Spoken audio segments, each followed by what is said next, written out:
ਮੋਦੀ ਦਾ RSS ਦਾ style ਜਦੋਂ within ਦਾ country minorities ਦੇ ਨਾਲ ਜਿਹੜਾ ਜ਼ੁਲਮ ਦੀ ਸ਼ੁਰੂਆਤ ਉਹਨਾਂ ਦੀ ਬਾਬਰੀ ਮਸਜਿਦ ਦਾ ਢਾਣਾ ਔਰ ਫਿਰ ਹੌਲੀ ਨਫ਼ਰਤ ਦਾ ਪ੍ਰਚਾਰ ਦਰਬਾਰ ਸਾਹਿਬ ਤੇ ਫੌਜੀ ਹਮਲਾ ਕਰਨ ਲਈ ਇੰਦਰਾ ਗਾਂਧੀ ਨੂੰ ਜਿਹੜਾ ਹੈ ਪਾਰਲੀਮੈਂਟ 'ਚ ਖਲੋ ਕੇ ਵੰਗਾਰਨਾ BJP ਦਾ ਔਰ ਵਾਜਪਾਈ ਦੀ ਅਗਵਾਈ 'ਚ ਦਿੱਲੀ 'ਚ ਜਿਹੜੇ ਨੇ ਜਲੂਸ ਕੱਢਣੇ ਕਿ ਫੌਜ ਭੇਜੋ, ਉਹ ਸਾਰੇ ਪਾਰਟ ਸੀ। ਜਦੋਂ ਸਿੱਖਾਂ ਦੇ ਉੱਤੇ ਜ਼ਬਰ ਜ਼ੁਲਮ ਹੋ ਰਿਹਾ ਸੀ ਬਾਕੀ ਸਾਰੇ ਚੁੱਪ ਸੀ। ਜਦੋਂ ਈਵਨ ਕਾਨੂੰਨ ਵੀ ਟਾਡਾ ਵਰਗੇ ਕਾਨੂੰਨ ਬਣੇ, ਜਦੋਂ ਉਹਨਾਂ ਨੇ ਕਿਹਾ ਜੀ ਨਹੀਂ ਇਟਸ ਓਨਲੀ ਫॉर ਪੰਜਾਬ, ਚੁੱਪ ਕਰਕੇ ਬੈਠ ਗਏ ਕਿ ਭਾਈ ਚਲੋ ਇਹ ਸਿੱਖਾਂ ਨੂੰ ਸਬਕ ਸਿਖਾਉਣਾ ਬੜਾ ਜ਼ਰੂਰੀ ਹੈ। ਸਿੱਖ ਖਲੋਤੇ ਲਗਭਗ 21 ਮਹੀਨੇ ਜੇ ਐਮਰਜੈਂਸੀ ਚੱਲਦੀ ਹੈ ਤੇ ਮੋਰਚਾ ਵੀ ਚੱਲਿਆ। ਐਮਰਜੈਂਸੀ ਦੇ ਖਿਲਾਫ 45 ਦੇ ਕਰੀਬ ਹਜ਼ਾਰ ਸਿੱਖਾਂ ਨੇ ਗ੍ਰਿਫਤਾਰੀਆਂ ਦਿੱਤੀਆਂ ਔਰ ਉਹ ਐਮਰਜੈਂਸੀ ਖਤਮ ਹੋਈ ਹੈ। ਵੱਖਰੀ ਗੱਲ ਹੈ ਕਿ ਉਸੇ ਦੀ ਕੀਮਤ ਫਿਰ ਸਿੱਖਾਂ ਨੂੰ ਅਦਾ ਕਰਨੀ ਪਈ ਜੂਨ 84 ਕਿਉਂਕਿ ਇੰਦਰਾ ਗਾਂਧੀ ਰਿਵੈਂਜ ਦੇ ਥੱਲੇ ਵੀ ਔਰ ਜੋ ਵੀ ਡਿਜ਼ਾਈਨ ਸੋਵੀਅਤ ਯੂਨੀਅਨ KGB ਜਾਂ ਭਾਰਤ ਦੀ IB ਨੇ ਬਣਾਇਆ ਕਿ ਭਾਈ ਇਹੀ ਹੈ ਜਿਹੜੀ ਡਾਈਸੈਂਟਿੰਗ ਆਵਾਜ਼ ਹੈ ਔਰ ਬਾਕੀ ਤਾਂ ਸਾਰੇ ਜਿਹੜੇ ਨੇ ਮੁਰਦੇ ਵਾਂਗ ਸੌਂ ਗਏ ਸੀ। ਔਰ ਜੇ ਪੈਗਾਸਸ ਦੇ ਹਵਾਲੇ ਨਾਲ ਦੇਖੀਏ ਤੇ ਇਸ ਦੇ ਵਿੱਚ ਹੁਣ ਇਹ ਵੀ ਆਇਆ ਕਿ ਜਿਹੜਾ CBI ਚੀਫ ਅਲੋਕ ਵਰਮਾ ਜਿਹਨੂੰ ਜਿਹੜਾ ਕੰਟਰੋਵਰਸੀ ਕ੍ਰੀਏਟ ਕਰਕੇ ਕੱਢਿਆ ਗਿਆ ਸੀ ਉਹਦਾ ਫੋਨ ਨੰਬਰ ਵੀ ਜਿਹੜਾ ਉਹ ਟੈਗ ਸੀ ਕੀਤਾ ਹੋਇਆ ਇਹਨਾਂ ਨੇ ਸਪਾਈਵੇਅਰ ਨੇ।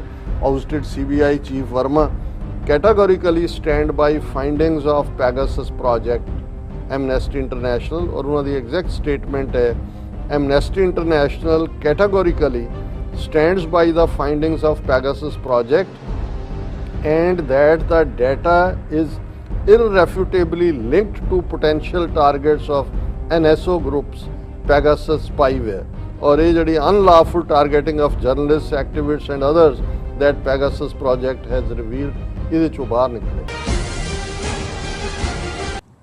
ਦਰਸ਼ਕੋ ਬ੍ਰੇਕ ਤੋਂ ਬਾਅਦ ਤੁਹਾਡਾ ਸਭ ਦਾ ਭਰਪੂਰ ਸਵਾਗਤ ਹੈ। ਸੋ ਵੀਅਰਸ ਹੁਣ ਆਪਾਂ ਗੱਲਬਾਤ ਕਰਨ ਜਾ ਰਹੇ ਹਾਂ ਕਿ ਵਿਵਾਦਾਂ ਵਿੱਚ ਘਿਰੀ ਹੋਈ ਐਂਡ ਹਰ ਫਰੰਟ ਤੋਂ ਫੇਲ ਹੋਈ ਮੋਦੀ ਸਰਕਾਰ ਹੁਣ ਰਹਿੰਦ ਖੂੰਹਦ ਆਜ਼ਾਦ ਮੀਡੀਆ ਦੀ ਆਵਾਜ਼ ਕੁਚਲਣ ਤੇ ਜਿਹੜੀ ਉਹ ਆ ਗਈ ਹੈ। ਸੋ ਦੈਨਿਕ ਭਾਸਕਰ ਮੀਡੀਆ ਗਰੁੱਪ ਸਮੇਤ ਹੋਰ ਵੀ ਅਦਾਰਿਆਂ ਤੇ ਇਨਕਮ ਟੈਕਸ ਵੱਲੋਂ ਛਾਪਾਮਾਰੀ ਕੀਤੀ ਜਾ ਰਹੀ ਹੈ ਅਤੇ ਮੀਡੀਆ ਨਾਲ ਸੰਬੰਧਿਤ ਲੋਕਾਂ ਨੂੰ ਹਰਾਸ ਕੀਤਾ ਜਾ ਰਿਹਾ ਹੈ। ਸੋ ਇਸ ਬਾਰੇ ਆਪਾਂ ਵਿਚਾਰ ਚਰਚਾ ਕਰਨ ਜਾ ਰਹੇ ਹਾਂ। ਸੋ ਅਸੀਂ ਚਾਹਾਂਗੇ ਕਿ ਤੁਸੀਂ ਇਸੇ ਤਰ੍ਹਾਂ ਬਣੇ ਰਹਿਣਾ।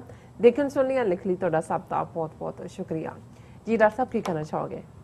ਦੇਖੋ ਅਕਸਰ ਇੱਕ ਰਿਬਾਈ ਜੂਸ਼ ਜਿਹਦੀ ਕੋਟ ਨਾਜ਼ੀਆਂ ਦੀ ਸਟੇਟ ਦੇ ਹਵਾਲੇ ਨਾਲ ਦਿੱਤੀ ਜਾਂਦੀ ਹੈ ਕਿ ਉਹਨੇ ਕਿਹਾ ਸੀ ਕਿ ਵੀ ਉਹ ਨਾਜ਼ੀ ਸਟੇਟ ਵਾਲੇ ਇੱਕ ਕੈਥੋਲਿਕ ਦੇ ਪਿੱਛੇ ਆਏ, ਮੈਂ ਚੁੱਪ ਰਿਹਾ ਕਿਉਂਕਿ ਮੈਂ ਕੈਥੋਲਿਕ ਨਹੀਂ ਸੀ। ਫਿਰ ਉਹ ਇੱਕ ਕਮਿਊਨਿਸਟ ਦੇ ਪਿੱਛੇ ਆਏ, ਮੈਂ ਚੁੱਪ ਰਿਹਾ ਕਿਉਂਕਿ ਮੈਂ ਕਮਿਊਨਿਸਟ ਨਹੀਂ ਸੀ। ਫਿਰ ਨਾਜ਼ੀ ਸਟੇਟ ਨੇ ਸਿਵਲ ਲਿਬਰਟੇਰੀਅਨ ਨੂੰ ਟਾਰਗੇਟ ਕੀਤਾ, ਮੈਂ ਚੁੱਪ ਰਿਹਾ ਕਿ ਮੈਂ ਉਹ ਨਹੀਂ ਸੀ। ਫਿਰ ਉਹ ਯਹੂਦੀਆਂ ਦੇ ਪਿੱਛੇ ਆਏ ਤੇ ਮੈਂ ਚੁੱਪ ਰਿਹਾ ਕਿਉਂਕਿ ਮੈਂ ਯਹੂਦੀ ਨਹੀਂ ਸੀ। Then they came after me and nobody was left to speak for me। ਫਿਰ ਉਹ ਮੇਰੇ ਪਿੱਛੇ ਆਏ, ਮੈਂ ਪਿੱਛੇ ਮੁੜ ਕੇ ਦੇਖਿਆ।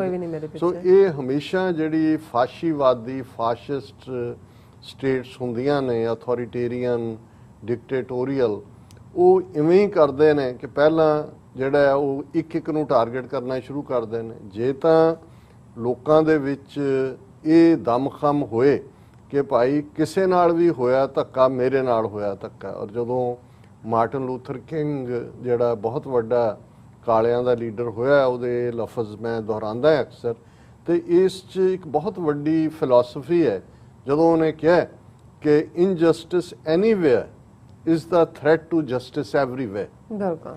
ਕਿਤੇ ਵੀ ਅਨਿਆਂ ਹੁੰਦਾ ਹੈ, ਧੱਕਾ ਹੁੰਦਾ ਹੈ, ਤੁਹਾਨੂੰ ਅਦਲ ਨੂੰ ਡਿਨਾਈ, ਉਹ ਸੂਨਰ ਔਰ ਲੇਟਰ ਤੁਹਾਡੇ ਤੱਕ ਪਹੁੰਚੇਗਾ। ਜੇ ਤੁਸੀਂ ਕਿਸੇ ਕੋਨੇ 'ਚ ਬੈਠੇ ਹੋ, ਕਿਤੇ ਬੈਠੇ ਹੋ, ਤੁਹਾਨੂੰ ਲੱਗਦਾ ਵੀ ਕਿਸੇ ਥਾਂ ਤੇ ਧੱਕਾ ਹੋ ਰਿਹਾ ਤੇ ਇਨਸਾਫ ਲੈਣ ਦੇ ਲਈ ਖਲੋਵੋ, ਸਾਥ ਦਿਓ, ਆਪਣੀ ਆਵਾਜ਼ ਨਾਲ ਆਵਾਜ਼ ਮਿਲਾਓ। ਕਿਉਂਕਿ ਜਦੋਂ ਇੱਕ ਵਾਰ ਜਿਹੜਾ ਜ਼ੁਲਮ ਕਰਨ ਵਾਲਾ ਹੈ ਉਹਨੂੰ ਲੱਗਦਾ ਹੈ, ਜਿਹਨੂੰ ਇਹ ਕਹਿੰਦੇ ਨੇ ਕਿ ਹੀ ਗॉट ਅਵੇ ਵਿਦ ਇਟ, ਕਿ ਵੀ ਉਹਨੇ ਕੀਤਾ, ਉਹਨੂੰ ਉਹਦਾ ਜਵਾਬਦੇਹ ਨਹੀਂ ਬਣਾਇਆ ਗਿਆ, ਫਿਰ ਉਹ ਰੁਕਦਾ ਨਹੀਂ ਹੈ, ਉਹ ਜਿਹੜਾ ਤੁਰਦਾ ਜਾਂਦਾ। ਔਰ ਇਹੀ ਹਾਲ ਜੇ ਅਸੀਂ ਨਾਜ਼ੀ ਜਰਮਨੀ ਜਾਂ ਫਾਸ਼ਿਸਟ ਇਟਲੀ ਮੁਸੋਲਿਨੀ ਦੇ ਥੱਲੇ ਉਹ ਕਿਵੇਂ ਵੱਧਦੇ ਚਲੇ ਗਏ, ਉਹਨਾਂ ਨੇ ਕਿਵੇਂ ਚੈਂਬਰਲੇਨ ਨਾਲ ਕੰਪਰੋਮਾਈਜ਼ ਤੋੜੇ, ਕਿਵੇਂ ਉਹਨਾਂ ਨੇ ਟੇਕ ਓਵਰ ਕਰਨਾ ਸ਼ੁਰੂ ਕੀਤਾ। ਇੱਕ ਟੈਰੀਟਰੀ ਪੋਲੈਂਡ ਲਿਆ, ਉਹਨਾਂ ਨੇ ਕਿਹਾ ਜੀ ਚਲੋ ਕੋਈ ਨਹੀਂ ਹੈ, ਫਰਾਂਸ ਫਿਰ ਆ ਵੜੇ।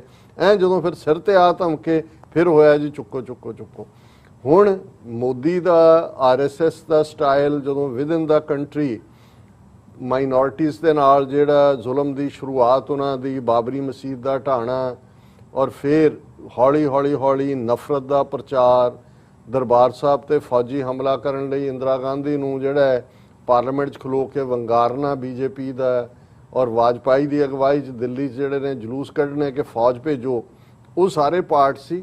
ਜਦੋਂ ਸਿੱਖਾਂ ਦੇ ਉੱਤੇ ਜ਼ਬਰ ਜ਼ੁਲਮ ਹੋ ਰਿਹਾ ਸੀ ਬਾਕੀ ਸਾਰੇ ਚੁੱਪ ਸੀ। ਜਦੋਂ ਈਵਨ ਕਾਨੂੰਨ ਵੀ ਟਾਡਾ ਵਰਗੇ ਕਾਨੂੰਨ ਬਣੇ ਔਰ ਪਾਰਲੀਮੈਂਟ ਦੇ ਵਿੱਚ ਪਹਿਲਾਂ ਆਪੋਜੀਸ਼ਨ ਖਲੋਤੇ, ਜਦੋਂ ਉਹਨਾਂ ਨੇ ਕਿਹਾ ਜੀ ਨਹੀਂ ਇਟਸ ਓਨਲੀ ਫॉर ਪੰਜਾਬ, ਚੁੱਪ ਕਰਕੇ ਬੈਠ ਗਏ ਕਿ ਭਾਈ ਚਲੋ ਇਹ ਸਿੱਖਾਂ ਨੂੰ ਸਬਕ ਸਿਖਾਉਣਾ ਬੜਾ ਜ਼ਰੂਰੀ ਹੈ, ਕਿਉਂਕਿ ਕਲੈਕਟਿਵ ਲੋਕਾਂ ਦੀ ਇਹ ਬਣਾ ਦਿੱਤੀ ਗਈ ਸੀ ਇਸ ਕਿਸਮ ਦੀ ਉਹਨਾਂ ਦੀ ਤਰਬੀਅਤ ਕਿ ਨਹੀਂ ਇਹ ਸਿੱਖ ਬੜੇ ਭੂਤਰੇ ਹੋਏ ਨੇ, ਇਹਨਾਂ ਨੂੰ ਲੱਗਦਾ ਹੈ ਜੀ ਇਹਨਾਂ ਨੇ ਆਜ਼ਾਦੀ ਲੈ ਕੇ ਦਿੱਤੀ ਹੈ, ਇਹਨਾਂ ਨੂੰ ਲੱਗਦਾ ਹੈ ਕਿ ਜੀ ਇਹ ਅੰਨਦਾਤਾ ਜਾਂ ਦੂਜਿਆਂ ਨੇ ਇਹ ਦੂਜੇ ਨੇ, ਇਹਨਾਂ ਨੂੰ ਸਬਕ ਸਿਖਾਇਆ ਜਾਣਾ ਚਾਹੀਦਾ। ਔਰ ਫਿਰ ਸਿੱਖਾਂ ਨੇ ਆਪਣੀ ਲੜਾਈ ਇਕੱਲੀ ਲੜੀ ਔਰ ਅਜੇ ਵੀ ਲੜ ਰਹੇ ਨੇ, ਕਿਉਂਕਿ ਜੇ ਬਾਕੀ ਉਸ ਵੇਲੇ ਇੰਦਰਾ ਗਾਂਧੀ ਐਮਰਜੈਂਸੀ ਤੋੜਨ ਤੇ ਇਸ ਲਈ ਮਜਬੂਰ ਹੋਈ, ਭਾਵੇਂ ਬਾਕੀ ਸਾਰਾ ਦੇਸ਼ ਜਿਹੜਾ ਮੁਲਕ ਉਹ ਪ੍ਰੋਸਟੇਟ ਹੋ ਗਿਆ ਸੀ, ਉਹਦੇ ਸਾਹਮਣੇ ਲੰਮਾ ਪਿਆ ਹੋਇਆ ਸੀ, ਸਿੱਖ ਖਲੋਤੇ ਲਗਭਗ 21 ਮਹੀਨੇ ਜੇ ਐਮਰਜੈਂਸੀ ਚੱਲਦੀ ਹੈ ਤੇ ਮੋਰਚਾ ਵੀ ਚੱਲਿਆ ਐਮਰਜੈਂਸੀ ਦੇ ਖਿਲਾਫ 40,045 ਦੇ ਕਰੀਬ ਹਜ਼ਾਰ ਸਿੱਖਾਂ ਨੇ ਗ੍ਰਿਫਤਾਰੀਆਂ ਦਿੱਤੀਆਂ। ਪਰ ਸਭ ਤੋਂ ਵੱਡੀ ਗੱਲ ਸੀ ਕਿ ਚੈਲੰਜ ਆਇਆ ਔਰ ਹੌਲੀ ਬਾਕੀਆਂ ਨੇ ਵੀ ਆਵਾਜ਼ ਫੜਨੀ ਸ਼ੁਰੂ ਕੀਤੀ, ਇੰਟਰਨੈਸ਼ਨਲੀ ਆਪੋਜੀਸ਼ਨ ਹੋਈ ਔਰ ਉਹ ਐਮਰਜੈਂਸੀ ਖਤਮ ਹੋਈ। ਹੈ ਵੱਖਰੀ ਗੱਲ ਹੈ ਕਿ ਉਸੇ ਦੀ ਕੀਮਤ ਫਿਰ ਸਿੱਖਾਂ ਨੂੰ ਅਦਾ ਕਰਨੀ ਪਈ ਜੂਨ 84 ਕਿਉਂਕਿ ਇੰਦਰਾ ਗਾਂਧੀ ਰਿਵੈਂਜ ਦੇ ਥੱਲੇ ਵੀ ਔਰ ਜੋ ਵੀ ਡਿਜ਼ਾਈਨ ਸੋਵੀਅਤ ਯੂਨੀਅਨ KGB ਜਾਂ ਭਾਰਤ ਦੀ IB ਨੇ ਬਣਾਇਆ ਕਿ ਭਾਈ ਇਹੀ ਹੈ ਜਿਹੜੀ ਡਾਈਸੈਂਟਿੰਗ ਆਵਾਜ਼ ਹੈ ਔਰ ਬਾਕੀ ਤਾਂ ਸਾਰੇ ਜਿਹੜੇ ਨੇ ਮੁਰਦੇ ਵਾਂਗ ਹੋ ਗਏ ਸੀ। ਹੁਣ ਫਿਰ ਅਸੀਂ ਜੇ ਮੋਦੀ ਪੀਰੀਅਡ ਦੀ ਗੱਲ ਕਰੀਏ, ਬੇਸ਼ੱਕ ਜਦੋਂ ਜੰਮੂ ਕਸ਼ਮੀਰ ਦਾ ਰੁਤਬਾ ਖਤਮ ਕੀਤਾ ਜਾਂਦਾ ਹੈ ਸਿੱਖ ਖਲੋਂਦੇ ਨੇ, ਹਾਲਾਂਕਿ ਇਹੀ ਕੇਜਰੀਵਾਲ ਜਾਂ ਇਹੀ ਦੂਸਰੀਆਂ ਪਾਰਟੀਆਂ ਉਹਨਾਂ 'ਚ ਬਾਦਲ ਦਲ ਵੀ ਸ਼ਾਮਲ ਹੈ, ਉਹਨਾਂ ਨੇ ਇਹ ਹਮਾਇਤ ਜਦੋਂ ਫਿਰ ਦਿੱਲੀ ਦਾ ਆਪਣਾ ਸਟੇਟਸ ਵੀ ਜਿਹੜਾ ਹੈ ਯੂਨੀਅਨ ਟੈਰੀਟਰੀ ਦਾ ਵੀ ਘਟਾਤਾ ਤੇ ਕੇਜਰੀਵਾਲ ਨੂੰ ਫਿਰ ਦੂਸਰਿਆਂ ਨੇ ਯਾਦ ਕਰਾਇਆ ਕਿ ਜਦੋਂ ਜੰਮੂ ਕਸ਼ਮੀਰ ਦਾ ਸੂਬੇ ਦਾ ਸਟੇਟਸ ਵੀ ਖਤਮ ਕੀਤਾ ਜਾ ਰਿਹਾ ਸੀ ਉਦੋਂ ਤੂੰ ਹਮਾਇਤ ਕਰਨ ਵਾਲਿਆਂ ਸੀ। ਹੁਣ ਅਸੀਂ ਦੇਖਦੇ ਹਾਂ ਵੀ ਹੌਲੀ ਕਿਵੇਂ ਈਵਨ ਇਹੀ ਨਹੀਂ ਕਿ ਵੀ ਸਿੱਖ ਜਾਂ ਮੁਸਲਮਾਨ ਜਾਂ ਈਸਾਈ ਜਾਂ ਕਸ਼ਮੀਰੀ ਜਾਂ ਈਵਨ ਦਲਿਤ ਹੀ ਟਾਰਗੇਟ ਤੇ ਰਹਿ ਗਏ ਨੇ। ਹੁਣ ਉਹ ਸਾਰੇ ਲੋਕ ਵੀ ਜਿਹੜੇ ਮੇਨ ਸਟ੍ਰੀਮ ਹਿੰਦੂ ਮਜ਼ਹਬ ਚੋਂ ਨੇ ਲੇਕਿਨ ਉਹ ਮੋਦੀ ਦੀਆਂ ਨੀਤੀਆਂ ਦੀ ਜਾਂ ਉਸ ਦੀਆਂ ਪਾਲਿਸੀਜ਼ ਦੀ ਮੁਖਾਲਫਤ ਕਰਦੇ ਨੇ ਔਰ ਖਾਸ ਤੌਰ ਤੇ ਕੋਵਿਡ-19 ਦੀ ਮਿਸਹੈਂਡਲਿੰਗ, ਲੱਖਾਂ ਲਾਸ਼ਾਂ ਗੰਗਾ ਦੇ ਕੰਢੇ ਤੋਂ ਲੈ ਕੇ 4 ਚਫੇਰੇ ਔਰ ਸਰਕਾਰ ਤਾਂ ਹੁਣ ਇਸ ਹੱਦ ਤੱਕ ਪਹੁੰਚ ਗਈ ਹੈ ਜਿਹਨੂੰ ਅਸੀਂ ਹਿਊਮਨ ਹਿਸਟਰੀ ਦਾ ਸਭ ਤੋਂ ਵੱਡਾ ਝੂਠ ਕਿਹਾ ਕਿ ਕੋਈ ਵੀ ਆਕਸੀਜਨ ਨਾਲ ਨਹੀਂ ਮਰਿਆ। ਔਰ ਅੱਜ ਇੱਕ ਜਰਨਲਿਸਟ ਇਸ ਦੇ ਉੱਤੇ ਸੈਟਰ ਕਰ ਰਹੀ ਸੀ, ਉਹਨੇ ਕਿਹਾ ਕਿ ਜੀ ਮੀਡੀਆ ਨੂੰ ਡੈਮੋਕ੍ਰੇਸੀ ਦੀ ਜਮਹੂਰੀਅਤ ਦੀ ਆਕਸੀਜਨ ਕਿਹਾ ਜਾਂਦਾ ਹੈ ਔਰ ਉਸ ਆਕਸੀਜਨ ਨੇ ਘੱਟੋ ਘੱਟ ਸੁਸਾਇਟੀ ਦੀ ਕੌਨਸ਼ੀਅੰਸ ਨੂੰ ਵੀ ਅਲਾਈਵ ਰੱਖਿਆ ਹੁੰਦਾ ਹੈ। ਹੁਣ ਇਹਨਾਂ ਨੇ ਫਾਈਨਲ ਹੱਥ ਜਿਹੜਾ ਹੈ ਉਹ ਮੀਡੀਆ ਨੂੰ ਪਾਇਆ ਔਰ ਉਹ ਤਾਂ ਕਹਿੰਦੇ ਵੈਸੇ ਹੀ ਡਿਨਾਇਲ 'ਚ ਨੇ ਕਿ ਜਿਹੜੀ ਆਕਸੀਜਨ ਦੀ ਤਾਂ ਕਮੀ ਕੋਈ ਨਹੀਂ ਕਹਿੰਦੇ। ਜਦੋਂ ਲੱਖਾਂ ਲੋਕ ਮਰ ਗਏ ਨੇ ਆਕਸੀਜਨ ਦੀ ਜਿਹੜੀ ਹਕੂਮਤ ਇਸ ਹੱਦ ਤੱਕ ਝੂਠ ਬੋਲ ਸਕਦੀ ਹੈ, 40-45 ਲੱਖ ਬੰਦਾ ਮਰਦਾ ਤੇ ਉਹ 2-3 ਲੱਖ ਦੀ ਫਿਗਰ ਨੂੰ ਕ੍ਰਾਸ ਨਹੀਂ ਕਰਦੇ ਹੈ, ਇਹ ਮੰਨਣ ਤੋਂ ਹੀ ਇਨਕਾਰੀ ਨੇ ਕਿ ਭਾਈ ਉੱਥੇ ਕੋਈ ਵੀ ਮਰੀਜ਼ ਉਹਨਾਂ ਦੀ ਮਿਨਿਸਟਰ ਆਫ ਸਟੇਟ ਹੈਲਥ ਦੀ ਪਾਰਲੀਮੈਂਟ ਦੇ ਵਿੱਚ ਕਹਿ ਰਹੀ ਹੈ ਕਿ not a single individual died due to lack of oxygen.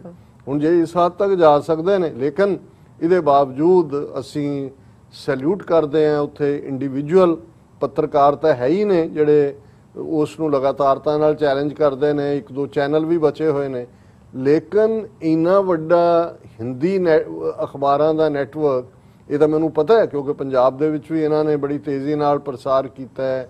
Dainik Bhaskar ਜਿਹੜਾ ਨਿਊਜ਼ ਗਰੁੱਪ ਹੈ ਔਰ ਅੱਜ ਜਦੋਂ ਇਹ ਖਬਰ ਇਸ ਵੇਲੇ ਸਾਰੇ ਪਾਸੇ ਡਿਸਕਸ ਹੋ ਰਹੀ ਹੈ ਔਰ ਦੈਨਿਕ ਭਾਸਕਰ ਮੀਅਰ ਇੱਕ ਅਖਬਾਰ ਨਹੀਂ ਹੈ, ਇਹਦੀ ਸਭ ਤੋਂ ਜ਼ਿਆਦਾ ਸਰਕੂਲੇਸ਼ਨ ਹੈ। ਇਹਨਾਂ ਦੇ ਆਲਮੋਸਟ 30 ਪ੍ਰੈਮਿਸਿਸ ਨੇ ਡਿਫਰੈਂਟ ਲੈਂਗੁਏਜਸ ਦੇ ਵਿੱਚ। ਮੇਨ ਤਾਂ ਦੈਨਿਕ ਭਾਸਕਰ ਜਿਵੇਂ ਨਾਂ ਹੀ ਦੱਸਦਾ ਹੈ ਹਿੰਦੀ ਦਾ ਅਖਬਾਰ ਹੈ, UP ਬੇਸਡ ਹੈ, ਪਰ ਇਹਨਾਂ ਦੇ ਪ੍ਰੈਮਿਸਿਸ ਜਿਹੜੇ ਨੇ ਉਹ ਦਿੱਲੀ, ਭੋਪਾਲ, ਇੰਦੌਰ ਮੱਧ ਪ੍ਰਦੇਸ਼ ਦੇ ਵਿੱਚ, ਜੈਪੁਰ ਰਾਜਸਥਾਨ ਦੇ ਵਿੱਚ ਅਹਿਮਦਾਬਾਦ ਗੁਜਰਾਤ ਦੇ ਵਿੱਚ, ਮੁੰਬਈ ਮਹਾਰਾਸ਼ਟਰ ਦੇ ਵਿੱਚ ਤੇ ਹੋਰ ਲੋਕੇਸ਼ਨਸ ਨੇ। 30 ਪ੍ਰੈਮਿਸਿਸ 30 ਉਹਨਾਂ ਦੇ ਐਸੇ ਅੱਡ-ਅੱਡ ਥਾਵਾਂ ਨੇ ਜਿੱਥੋਂ ਕਿ ਉਹਦੇ ਲੋਕਲ ਵਰਜ਼ਨ ਵੀ ਛਪਦੇ ਨੇ ਦੈਨਿਕ ਭਾਸਕਰ ਦੇ, ਔਰ ਦੈਨਿਕ ਭਾਸਕਰ ਨੂੰ ਵੀ ਇਹ ਕ੍ਰੈਡਿਟ ਜਾਂਦਾ ਹੈ। ਹਾਲਾਂ ਇਹ ਤਾਂ ਮੈਂ ਦੇਖਿਆ ਸੀ ਕਿ ਵੀ ਨਿਊਯਾਰਕ ਟਾਈਮਜ਼ ਨੇ ਕੋਵਿਡ-19 ਦੇ ਵਿੱਚ ਕਿੰਨੀਆਂ ਮੌਤਾਂ ਹੋਈਆਂ ਜਾਂ ਕੀ ਹੈ ਉਹਦੇ ਲਈ ਉਹਨਾਂ ਨੇ ਦੈਨਿਕ ਭਾਸਕਰ ਨੂੰ ਇੰਟਰਵਿਊ ਕੀਤਾ ਸੀ, ਪਰ ਉਹਨਾਂ ਦਾ ਇੰਨਾ ਬ੍ਰੌਡ ਨੈਟਵਰਕ ਹੈ ਔਰ ਉਹਨਾਂ ਨੇ ਇੰਨੀ ਬਹਾਦਰੀ ਨਾਲ ਉਹਨਾਂ ਦੇ 100 ਤੋਂ ਜ਼ਿਆਦਾ ਰਿਪੋਰਟਰਸ ਨੇ ਕੋਵਿਡ-19 ਦੇ ਚੱਲਦਿਆਂ ਬਹਾਦਰੀ ਨਾਲ ਰਿਪੋਰਟਿੰਗ ਕੀਤੀ। ਇਸ ਫੈਕਟ ਦਾ ਮੈਨੂੰ ਵੀ ਨਹੀਂ ਸੀ ਪਤਾ। ਹੁਣ ਕਿਉਂਕਿ ਯੂਪੀ ਦੇ ਵਿੱਚ ਸਭ ਤੋਂ ਵੱਡੀ ਫੇਲਿਅਰ ਹੋਈ, ਯੂਪੀ ਦੀਆਂ ਚੋਣਾਂ ਆ ਰਹੀਆਂ ਨੇ 2022 ਦੀਆਂ, ਮੋਦੀ ਨੇ ਜਾ ਕੇ ਬਨਾਰਸ ਚ ਪਿੱਠ ਠੋਕ ਕੇ ਯੋਗੀ ਦੀ ਕਿਹਾ ਅਭੂਤਪੂਰਵ ਕਿ ਜੀ ਐਕਸਲੈਂਟ ਕੰਮ ਕੀਤਾ। ਦੈਨਿਕ ਭਾਸਕਰ ਲਗਾਤਾਰਤਾ ਦੇ ਨਾਲ ਉਹਨਾਂ ਨੇ ਦੱਸਿਆ ਵੀ ਕੋਵਿਡ-19 ਚ ਕੀ ਚੱਲ ਰਿਹਾ ਹੈ। ਔਰ ਦੂਸਰਾ ਚੈਲੰਜ ਜਿਹੜਾ ਅਸੀਂ ਇਹ ਦੇਖ ਰਹੇ ਹਾਂ ਪੈਗਾਸਸ ਲਿਸਟ, ਹੁਣ ਬਿਲਕੁਲ ਐਕਸਪੋਜ਼ ਹੋਏ ਨੇ ਕਿ ਭਾਈ ਕਿਵੇਂ ਤੁਸੀਂ ਕਿਸ ਲੈਵਲ, ਕਿਉਂਕਿ ਉਹਦੇ ਚ 20 ਤੋਂ ਜ਼ਿਆਦਾ ਜਰਨਲਿਸਟ ਭਾਰਤ ਦੇ ਨੇ ਜਿਨ੍ਹਾਂ ਦੇ ਫੋਨ ਜਿਹੜੇ ਨੇ ਉਹ ਸਪਾਈਵੇਅਰ ਉਹਨਾਂ ਦੇ ਵਿੱਚ ਪਾਈ ਗਈ ਪੈਗਾਸਸ ਦੇ ਥੱਲੇ। ਹੁਣ ਇਹਨੂੰ ਵੀ ਦੈਨਿਕ ਭਾਸਕਰ ਜਿਹੜਾ ਪ੍ਰੋਮੀਨੈਂਟਲੀ ਫਰੰਟ ਪੇਜ, ਹਾਲਾਂ ਉਹਨਾਂ ਦਾ ਸੋ ਕਾਲਡ ਮੇਨ ਸਟ੍ਰੀਮ ਨੇ ਤਾਂ ਖਬਰ ਬਿਲਕੁਲ ਗਾਇਬ ਕੀਤੀ ਹੋਈ ਹੈ। ਹੁਣ ਇਸ ਵੇਲੇ ਪੈਗਾਸਸ ਦਾ ਇੰਕਸ਼ਾਫ ਜਿਹਦੇ ਚ ਰੋਜ਼ਾਨਾ ਨਵੀਂ ਐਡੀਸ਼ਨ ਹੋ ਰਹੀ ਹੈ, ਔਰ ਜੇ ਪੈਗਾਸਸ ਦੇ ਹਵਾਲੇ ਨਾਲ ਦੇਖੀਏ ਤੇ ਇਸ ਦੇ ਵਿੱਚ ਹੁਣ ਇਹ ਵੀ ਆਇਆ ਕਿ ਜਿਹੜਾ CBI ਚੀਫ ਅਲੋਕ ਵਰਮਾ, ਜਿਹਨੂੰ ਜਿਹੜਾ ਕੰਟਰੋਵਰਸੀ ਕ੍ਰੀਏਟ ਕਰਕੇ ਕੱਢਿਆ ਗਿਆ ਸੀ, ਉਹਦਾ ਫੋਨ ਨੰਬਰ ਵੀ ਜਿਹੜਾ ਉਹ ਟੈਗ ਸੀ ਕੀਤਾ ਹੋਇਆ ਇਹਨਾਂ ਨੇ ਸਪਾਈਵੇਅਰ ਨੇ, ਆਊਸਟਡ CBI ਚੀਫ ਵਰਮਾ। ਫਿਰ ਹੁਣ ਇਹ ਵੀ ਆਇਆ ਵੀ ਕਿਉਂਕਿ ਇਜ਼ਰਾਈਲ ਦੀ ਕੰਪਨੀ ਹੈ ਤੇ Israel appoints commission to review NSO company ਨੂੰ ਬਣਾਉਂਦੀ ਹੈ, ਉਹਨਾਂ ਨੇ ਇੱਕ ਪੂਰਾ ਕਮਿਸ਼ਨ ਖੜਾ ਕਰ ਦਿੱਤਾ ਹੈ। ਔਰ China ਕੰਡੈਮਸ Pegasus spyware surveillance, China ਨੇ ਵੀ, ਉਹਨਾਂ ਨੂੰ ਲੱਗਦਾ ਵੀ ਹੁਣ ਤੱਕ ਤਾਂ ਸਾਨੂੰ ਹੀ ਟਾਰਗੇਟ ਕਰਦੇ ਨੇ।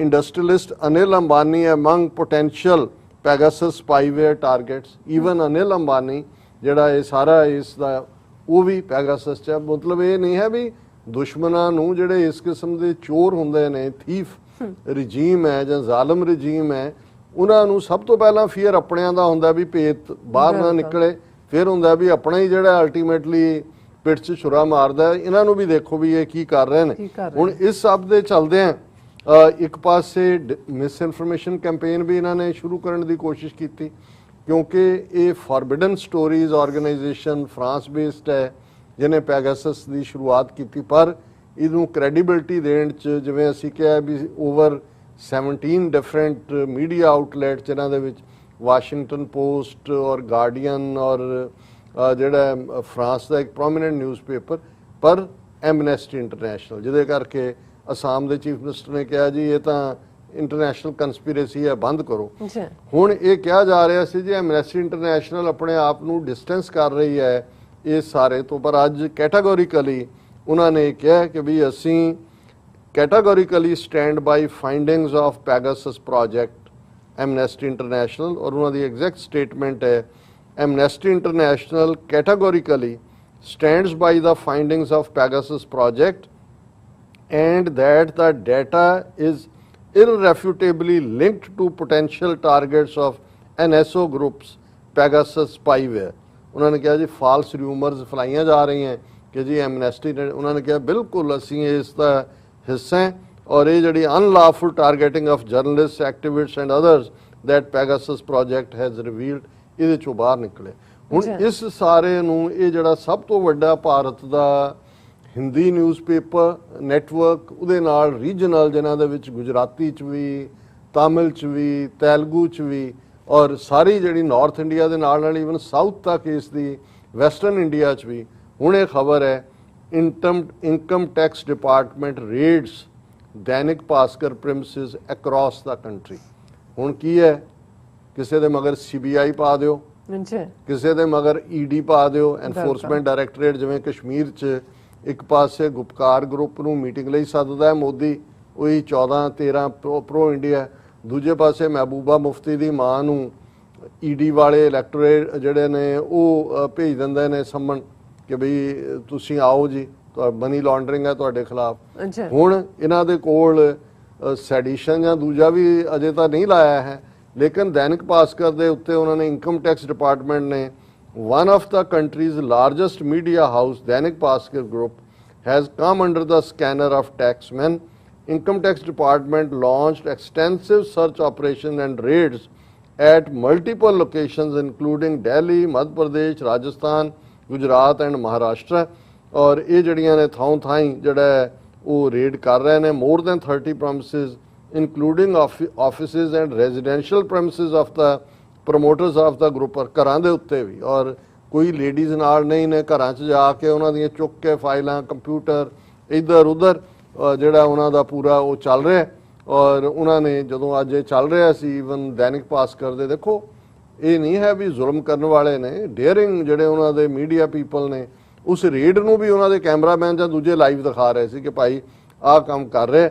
ਔਰ ਇਹ ਉਹਨਾਂ ਨੇ ਕਿਹਾ ਕਿ ਵੀ ਇਹ ਜਿਹੜਾ ਔਰ ਉਹਨਾਂ ਨੇ ਦੈਨਿਕ ਭਾਸਕਰ ਗਰੁੱਪ ਨੇ ਆਪਣੀ ਆਫੀਸ਼ੀਅਲ ਸਟੇਟਮੈਂਟ ਦਿੱਤੀ ਹੈ ਕਿ scared of its coverage of floating dead bodies in the river Ganges during the pandemic the government launched raids on Bhaskar group. ਉਹਨਾਂ ਨੇ ਕਿਹਾ ਵੀ ਇਹ ਜਿਹੜੀ ਸਾਡੀ ਰਿਪੋਰਟਿੰਗ ਸੀ ਕਿ ਕਿਵੇਂ ਹਜ਼ਾਰਾਂ ਡੈਡ ਬਾਡੀਜ਼ ਗੰਗਾ ਦੇ ਵਿੱਚ ਤੈਰ ਰਹੀਆਂ, ਔਰ ਦੂਸਰਾ ਫਿਰ ਉਹਨਾਂ ਨੇ ਕਿਹਾ ਕਿ ਵੀ ਇਹ ਜਿਹੜੇ ਨੇ ਆਏ ਉਹਨਾਂ ਨੇ they have seized mobiles of EMPLOYEES ਔਰ ਕੋਈ ਵੂਮਨ ਨਹੀਂ ਸੀ IT ਟੀਮ ਦੇ ਅੰਦਰ।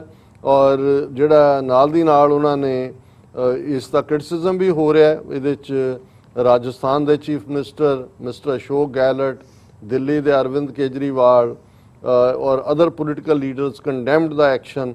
ਔਰ ਬਾਕੀ ਰਿਪੋਰਟਿੰਗ ਹੈ ਇਹਦੇ ਨਾਲ ਮਮਤਾ ਬੈਨਰਜੀ ਉਹਦਾ ਸਭ ਤੋਂ ਸਟਰੋਂਗ ਕ੍ਰਿਟਿਸਿਜ਼ਮ ਆਇਆ ਔਰ ਉਹਦੇ 'ਚ ਉਹਨੇ ਕਿਹਾ ਕਿ ਵੀ ਇਹ ਬਿਲਕੁਲ ਜਿਹੜਾ ਇਸ ਰਿਵੈਂਜਫੁਲ ਉਹਨਾਂ ਦਾ ਐਟੀਟਿਊਡ ਹੋ ਗਿਆ।